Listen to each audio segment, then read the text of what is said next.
What's up, Totem Pole Nation? Welcome back to Lambo and Matt's World of Sports. The NBA trade deadline was on the 8th, and there were a lot of moves made, either for teams trying to make that push before the playoffs or teams trying to get some financial issues straightened out. So we'll get into all of those moves. As always, make sure to like, comment, subscribe. Make sure to visit TotemPoleNation.com to get some gear and support the boys.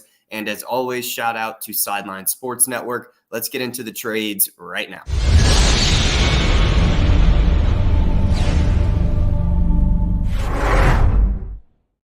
All right, NBA. We're finally back to talk about NBA. Congratulations, Oreo Edits, for 184 subscribers. Keep up the good work. Great things will come. It's a lot of trades, all right? And this is probably the first time we talked about the NBA in a very long time. Now the NFL is over, we're going to get into these trades. There's some great things, especially for the 76ers. They deal for Buddy Hield, all right? They got Buddy Hield, all right? Buddy Hield, great shooter, great things. They got a trade with the Pacers. They got a 2024 second-round pick, a 2029 second-round pick from the Blazers. They got a 2024 from the Raptors and some cash. All these other things. The Pacers got Doug McDermott and Erkin Korkmaz. How do you feel about this 76ers deal for Buddy Hield? Despite Joel Embiid being out for probably most of the season, we'll see. And then you don't have Patrick Beverley. Patrick Beverley went to the Milwaukee Bucks. So how do you feel about this team with Nick Nurse? And he's won a championship before with the Raptors, getting Kawhi Leonard. So how do you feel about the Sixers getting Buddy Hield, another scorer besides, not to put all the pressure behind just Tyrese Maxey? Yeah. So I like a lot of the moves that the Sixers made. They gave up Marcus Morris Sr., who was, getting reserve minutes. He was a role player, obviously. And then, like you mentioned, Korkmaz. Now, Korkmaz has been with the Sixers for 7 years, and I'm pretty sure the past 5 years he's requested a trade. So it's good that we finally got rid of him. It had been way too long of just hearing how unhappy he was. And, we sent some second-round picks as well, which is whatever. But we're going to pick up Kyle Lowry off of the waivers. He's going to come to the squad, which is why I think that they dealt Patrick Beverley. Because when you have, obviously, a scoring guard in Buddy Hield, a scoring guard who doesn't need the ball in his hands, but he's clearly better with the ball in his hands, in Tyrese Maxey, not as much off ball. Buddy Hield is an off ball guard, and Kyle Lowry at this point in his career, sure, he'll put up a few threes, but he's going to be a facilitator. So when you have that many guards that are going to need consistent minutes, I can understand why Pat Bev was traded out, and we bring in Cameron Payne, who's obviously going to play fewer minutes than Bev did, just because Pat Bev, what he brings on the defensive side, he can guard 1 through 3. Really the best player on the other team, as long as it's not, a power forward or a center, Pat Bev can normally draw that matchup. So I thought, losing that on defense does suck for Philly, but at the same time, what they're replacing that with on offense. Now, Pat Bev did have a great first night in Milwaukee. He was knocking down shots. He was looking good. He's calling it the belt to ass tour. That's pretty funny. He was a good guy to be on Philly. I thought he fit Philly very well. So that does suck. But Buddy Hield, that's the move that they should have made a couple seasons ago. I think would have pushed this Philly team over the top in the East. So hopefully when Joe comes back for the playoffs, he's actually 100% and ready to go. Tyrese, is going to be the primary scorer. And then, we've got a sharpshooter on the outside. So the Philly looks really good. I wanted to also mention, how I said teams were moving guys around to just clear space, get out of the luxury tax area. And so what the Sixers did was send Daniel House Jr. to the Pistons and a second-round pick. They're now out of the luxury tax area. They're not going to be penalized. And there were some other moves like that made as well. So who do you want to get into next? Thunder and Hayward from the Hornets. I Yep. thought Gordan Hayward was very exceptional. But I guess it just came down to winning. The Charlotte Hornets whatever they're called, Charlotte. Correct me if I'm wrong. The Hornets, whoever you are. Yeah, Charlotte Hornets. Charlotte. Okay, so I thought they were a different name, but they were just losing the last time I checked. Now, correct me if I'm wrong. They hadn't been winning consistently. They have LaMelo Ball. I do understand that, but they need some pieces around LaMelo Ball. They are 11-41. Yeah, they need pieces. Their ass. They hadn't been winning. They hadn't been winning at all. They got a 2024 second round pick from the Rockets, the 2025 second round pick from the Sixers. They got Trey Mann, Davis Bertans, and Vasily Mikic. All right. When it comes, I guess when it comes to this trade, in my opinion, I guess Gordan Hayward, I think, still had that big old contract. Yeah. From the Celtics before he got to the Hornets, the big old contract they were trying to get rid of. They already paid LaMelo Ball the big money. The Thunder with Shai Gilgeous-Alexander, Josh Giddey, Gordan Hayward. I think that's a great addition. I obviously think Chet Holmgren. that's a squad. That's a squad. Paolo Banchero won the Rookie of the Year last year. I think this is a great fit for Gordan Hayward to, at least win. OKC, has made some splashes in the playoffs here, and then they made some splashes. They improved. But this is a roster, like you said, this is a great roster. He's away from winning. I don't know who's mine, but he's away from winning. That's a trade that will be just fine. Here's another trade that I like as well. When I look at this trade roster, the Lakers. The Lakers got what? Spencer Dinwiddie, right? Yeah, they picked him up off the waivers. Just look at the Lakers team. AD, LeBron, Spencer Dinwiddie, Austin Reeves, Rui Hachimura. D'Lo. Torian Prince. Torian Prince has been going off. I understand that the Lakers have been off and on about, winning here and there. LeBron hasn't played here and there. But is this a team that the Lakers can win with, especially getting a Spencer Dinwiddie, finally getting some type of shooter other than D'Lo?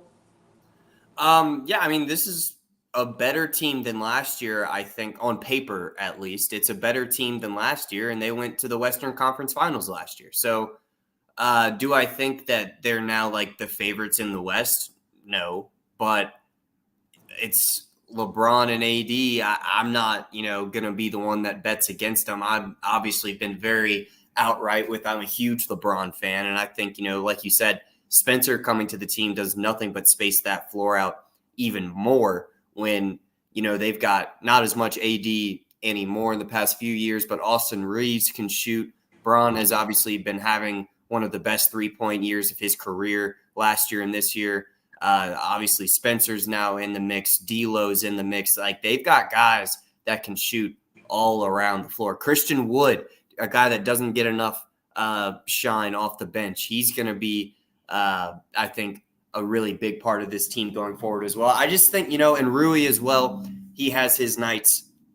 I think that this Lakers team, it's really up to them. I think that they can go as far as their leaders take them. Now, their leaders also include, it's not just Bron and AD, it's Darvin Ham as well. Mr. Standing on the sidelines with your hands in your pockets, not making any adjustments. He's not my favorite coach. I don't really like the look. I don't like that he doesn't really seem to do too much coaching. It's kind of like that Doc Rivers clip a few years ago where they showed him in the huddle, and all he said was, "Hey guys, hey, we got to focus." And that was it. And then they went back out onto the floor. It was like, what kind of coaching is that, dog? Draw up a play or some shit. Darvin Ham is the same type of shit. It blows my mind that he's still the coach after, a shaky midseason for the Lakers. But that's what they're riding with, and I think they go as far as their leaders take them. I want to get back to Gordan a little bit. He's not going to play until after the All-Star break this weekend. They're trying to, keep him fresh.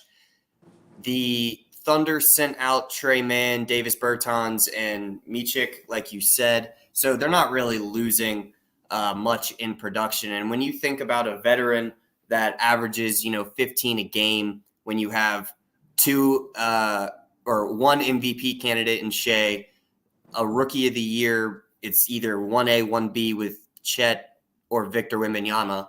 It's probably going to be Vic, realistically. But Chet has had an outstanding season. And then the role players on the Thunder are insane. And now I really do think, because Gordan Hayward in this system could play anywhere from the 4 to the 2, this could be one of the biggest lineups in the NBA. Starting lineups, that is, because Giddey is also, probably going to be at the 2 the most, and he's like 6'7", something like that. Gordon's up there. Chet is obviously an alien. And then Shea Gilgeous-Alexander is like 6'8" himself, I'm pretty sure, as a point guard. So that's going to be one of the biggest lineups in the NBA. I think a veteran like Gordon, who's not, going to be demanding a lot of, time with the ball, he's going to be there and contribute like a veteran should. So I think that this move by the Thunder, they're already, one of the best teams in the West. I think this might push them over the top. One more. I had another trade that I like, a couple more that I liked, but I wanted to give. So the Spencer Dinwiddie got onto the waivers through a trade from the Nets to the Raptors. The Raptors then waived him, and the Lakers picked him up. The Raptors sent Dennis Schroeder and Thaddeus Young to the Nets. So, role player is a good backup point guard for the Nets, maybe starter at this point. The Hornets picked up Grant Williams and Seth Curry and a first from the Mavs and got rid of PJ Washington, who is now on the Mavs. I think that's an upgrade at the forward spot. I like Grant Williams. PJ Washington is a different animal. And then one more thing before I'll send it back over to you was this 3-way trade. The last trade before the deadline set in at 3 p.m. on the 8th was between the Suns, the Nets, and the Grizzlies. Now, I'm going to be perfectly honest, all of the guys in on this trade, couldn't tell you about all of them. But I do know that Royce O'Neal being sent out from the Nets to the Suns makes the Suns immediately better. When they made these big moves the past 2 years, right, getting in KD, they already had Book. They sent out Ayton and made way contract-wise for Bradley Beal, right? Like, this is a team that's full of stars, but the depth was what everyone, us included, were asking about. How are they going to last an entire season when they don't have like good role players at all? And what they did here was add a 3-and-D wing in Royce O'Neal, who's still, he's not young, but he's not like some deteriorating asset out there for them. He's going to bring value to the team, and he's going to help them out a lot. I think, it's a role player fill-in that they really, really needed. And now the Grizzlies are also involved. They sent David Roddy, another forward, to the Suns as well. Now, he was, if I'm remembering correctly, the 2022 first-round pick from the Grizzlies. And it just didn't work out. For whatever reason, it was not working in Memphis for Roddy. So to get value out of it for Memphis is good. Obviously, this year's going to be a tank with no Ja. So I thought, getting value for a young first-round pick that you just got, but it's not working for you, sending that out, getting value back is really good. This is a surprising trade for me. The Bucks trade Robin Lopez to the Kings. I don't. The Kings, De'Aaron Fox, Malik Monk, Sabonis, Robin Lopez. They got a tall guy. Are they trying to compete to beat those Golden State Warriors? Absolutely, man. I don't know if they're going to beat the Denver Nuggets. They're a complete team. They got size all around. But this is a team to beat those Golden State Warriors. They got cash considerations. They got draft rights. The Bucks got draft rights to Demetrius Arvigadis. I don't know who the guy is. I'm just going to be honest. I don't know who the guy is.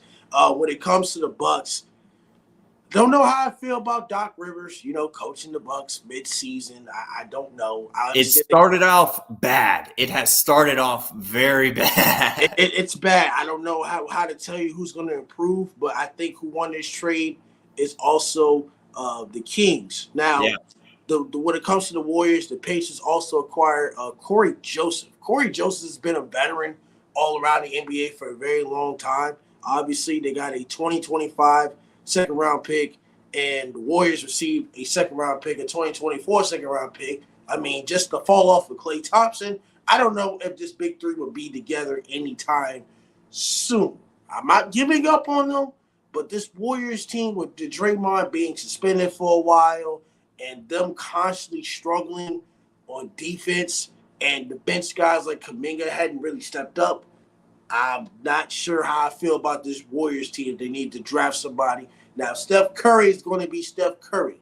I just think between the big three when it comes to Steph Curry, Draymond Green, Klay Thompson having these off nights, it looks A like lot of off nights. he's not headed into the right direction right Yeah. now. And I like, as much as I like Klay Thompson, I'm not going to doubt the man, but I'm very, very concerned. And I think the last trade I want to kind of get into is, I know this happened a month ago, but the Miami Heat, we hadn't really talked about them. The Miami Heat have been struggling. This is a team that beat the Boston Celtics in 7 games after almost blowing the damn series. They almost blew it. Let's be real. They almost blew it. But the Heat always find a way to struggle in the middle of the season, and then all of a sudden they tend to explode in the playoffs. Now, they got Terry Rozier, a former Hornet, a former Boston Celtic. Terry Rozier, very great. Kyle Lowry asked out of his contract, and they got a 2027 first-round pick. Obviously, the Heat were trying to elevate some guard play. They like to go small a lot when it comes to Eric Spoelstra. You had Tyler Hero in that starting lineup. You have Jimmy Buckets. He's still great, but this Miami Heat team has been up and down, up and down, up and down. But like I said, there's 82 games of basketball, so we're not going to count them out just yet. So I think this is a team, the Miami Heat, they will be okay, obviously. And be careful with the Pacers. Adding Pascal Siakam, having Tyrese Halliburton. I mean, the Pacers are looking good right now. They're looking good.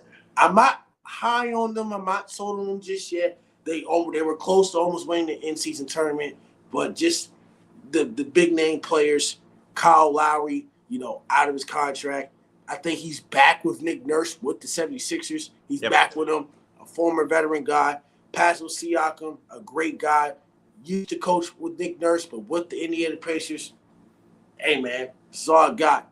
All right. I like how much parity there is in the NBA now. I feel like the amount of good teams there are in the league at this point right now is more than we've seen in a while.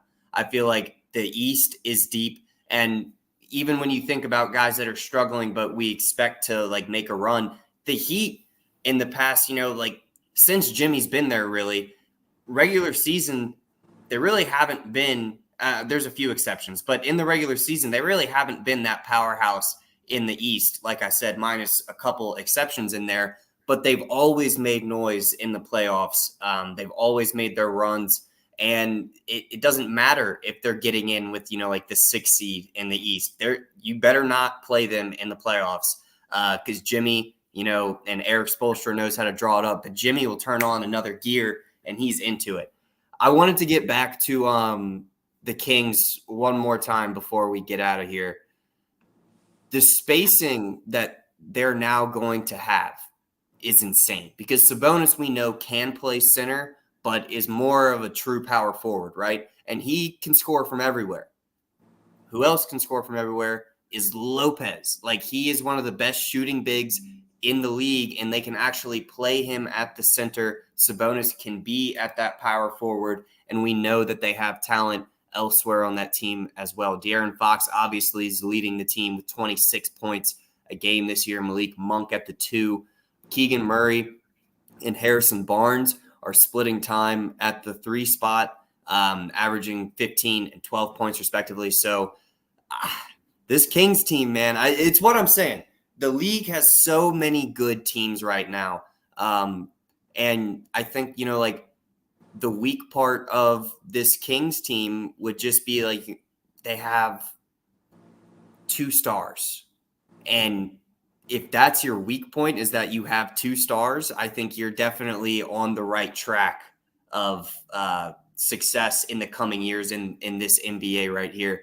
They've got a really good lineup. Malik Monk is one of the best role-playing, obviously he starts, but he's not that main part of – he's not what makes that offense go. He plays his role, and that's one of the best 2 men that you can have, 2 guards you can have to play their role in this league. I think he's proven that since his time in Charlotte. So I don't really follow the Kings that much. They're not on TV all that much over here on the East Coast, but I think that they're a team to watch out for sure. That West is deep, man.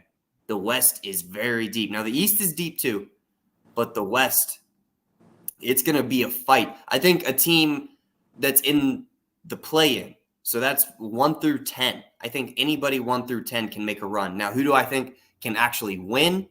It's probably going to be, those teams that are in the 1 through 4 seed that I'm actually going to, if I were to put money on, it's one of those guys that I think would win. But I think, 1 through 8 could make an impact from the Western side. Well, this is it. Lambo and Matt Sports. The trade deadlines are complete. No more trades as of now. The trade deadline was 4 days ago. It officially ended, obviously. But the NBA season is on the way to greatness. Don't forget to like, comment, and subscribe.